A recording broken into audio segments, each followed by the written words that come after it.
What's up, guys? This is YGO Silence coming at you with another deck profile. Now today I'm going to be showing you my 40 card Lightsworns. Alright, this is a deck I've been playing with the past few weeks. Really enjoy it, a lot of fun. It's a lot more consistent than one of the 60 card variants that a lot of people are really enjoying right now. However, it does lack some of the explosive plays that the 60 card variants can maintain. That being said, I hope you guys enjoy this video. Let's get right into it.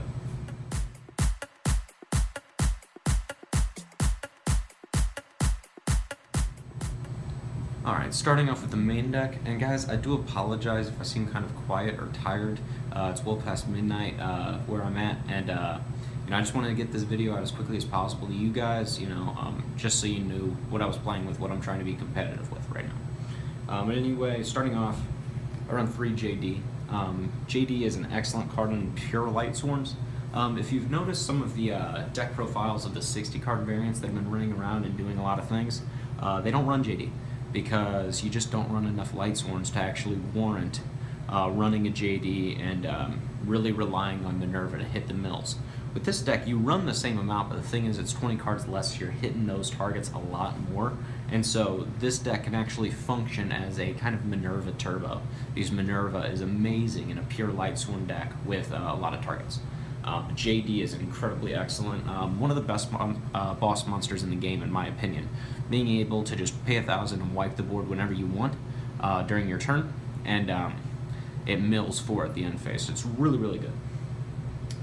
This is Lightsworns, so bricks are, part of the dealio. You gotta run 3 wolf, and I run 2 fellas.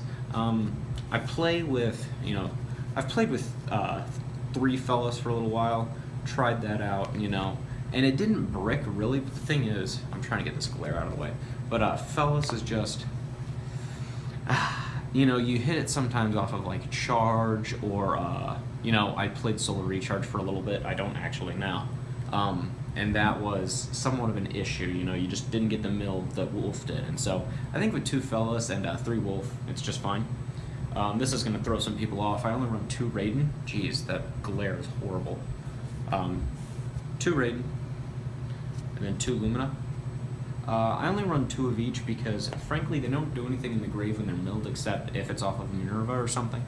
And so you really don't want to run 3 or any more than that, or any more than 2. 2 I think is the perfect number because you're not really milling it as often as you could and you still get it in deck. So I think it's an excellent way to just run it like that. So that's all the Lightsworns we have. We only run 9 targets. The thing is, it's a 40 card deck, so you're hitting it, about 1 out of 4 times. And so the thing is, Minerva's hitting that pretty often. Next, 3 Goblinberg, 2 Photon Thrasher.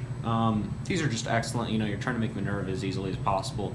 Goblinberg gets the bricks out of your hand, and Photon Thrasher is just a free special summon. Next, 3 Snow, 1 Giant Rex. This is awesome.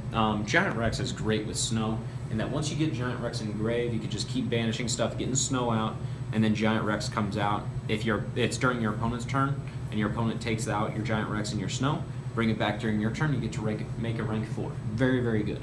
Some people say, oh, well, you're running a 40 card deck, like, you don't actually have that many times to use the Snow. That's not actually the case. You're going into your extra deck a fair bit, generating cards that way. It's not an issue really with Snow like that. I mean, you're still getting a ton of uses out of it. Next, I run a Dragon, I guess, engine, 2 Destrudo, 1 Dark Worm, and 1 Eclipse Wyvern. Destrudo would go into 7s, obviously. It's a hefty cost of half your life points, but it's well worth it in some of the situations going into stuff like Black Rose or Michael. Great in that case. Supreme King Darkworm, if you mill it and you have no cards in the field, you can special summon it from your graveyard. And Eclipse Wyvern, when this is sent to the graveyard, you get to banish a level 7 or 8 dark or light dragon from your deck. And then when this card is banished, add it to your hand. So it's a way to search either Destrudo or JD. Alright, next, some hand traps. These are not actually... I like the hand trap lineup this deck runs because they're not expensive actually. So I run 3 Ghost Ogre and 2 Effect Veiler. Effect Veiler is really, really good right now. If you've actually noticed in the meta, great at shutting down plays before they could get started, you know?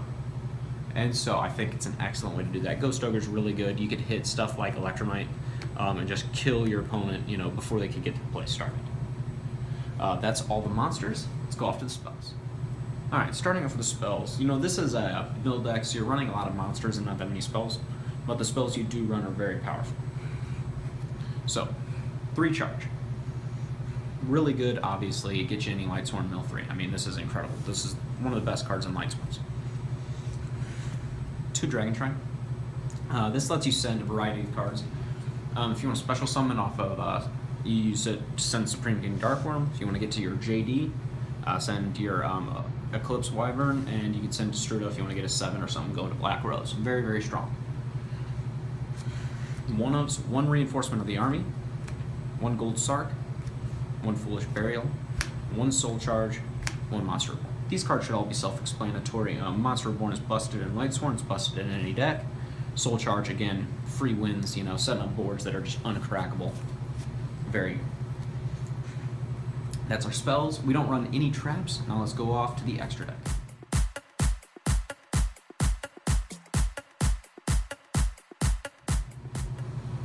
I say the extra deck is up to personal preference a lot. In this case, I would say it's not really. This is kind of the extra deck you have to run. All right, this is the ideal ratios, the ideal cards you need in here. This is what you need. All right, 2 Minerva. Do not run 3. All right, this is kind of a pro tip. Don't run 3. It's cloggy. You're taking up space that you don't need. You're only going into 2. You're never going to go into the 3rd. All right, the game state will already have been established. You'll have cards in grave. You know, only 2 Minerva. Utopia the Lightning, incredible card. Obviously, it's your rank 4 toolbox. You need it. This card just bonkers. Love it. Baguska. I am in the camp that Baguska is stupid and should not have been printed. It just slows the game down. It's stally. It's stupid with Link Monster on board. I think it's a dumb card. But definitely run it. It's a great card in that it works and does what it's supposed to do. So definitely run Baguska. Your ideal opening board would be something like Curious, the Exalted Lightsworn plus Baguska. And, or not Curious, the Exalted Lightsworn, Curious, the Lightsworn Dominion, you know what I mean. The Lightsworn Link plus a Baguska, great opening board, all right.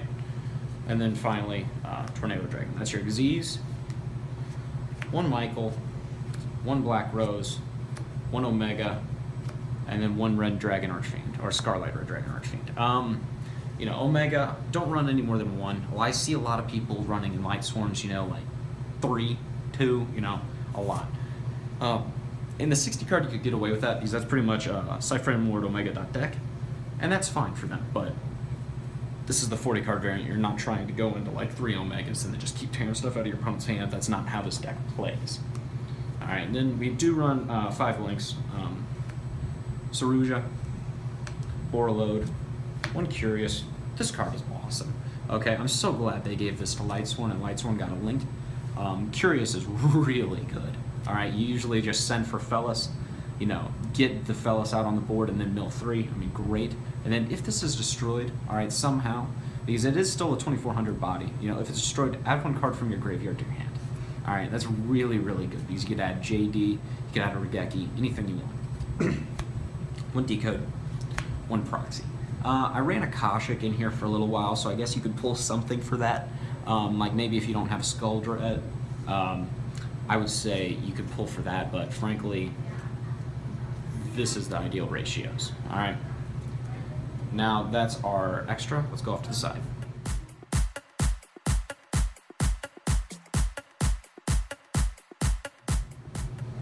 Alright guys, going off onto the side deck.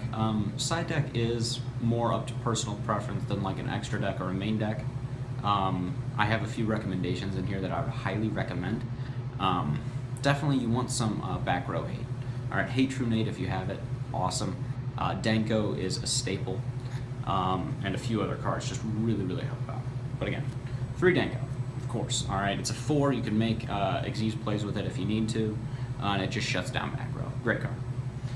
I actually saw my buddy playing with Contact C today. He shut down. I played a Paleozoic player today in locals, and that's when I noticed I really needed some more back row hate. And he shut this guy down with Contact C. Alright, it was incredible. He couldn't go into Mr. Boy, couldn't go into Toad. It just stopped it. Really, really cool. I enjoyed it. Alright. Next, one of each Lila. This is good because, again, for those back row decks, I actually did have this in my side when I actually played him, and it was definitely worth it because it kind of, when you're playing a back row deck, those mills come fewer and at a greater cost, and so you need more names and you need just more targets and stuff, so your Minerva actually hits even more often, and then these are also great against those back row decks. 3 Cosmic Cyclone for True Draco, for Pendulum Magicians, great at hitting those scales, and again, those back row decks. Board wipes, and then 3 D-Barrier. D-Barrier is awesome in a lot of matchups, especially in Pendulum matchups. It's a great card. Alright, but that is our side deck.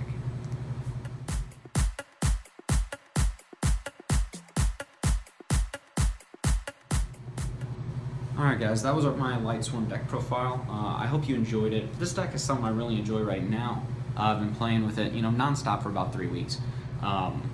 Really like it. I think it's competitive. I've gone against Pendulum Magicians with it and won. I've gone against Spiral and won. It's excellent, very good. I beat a True Draco player.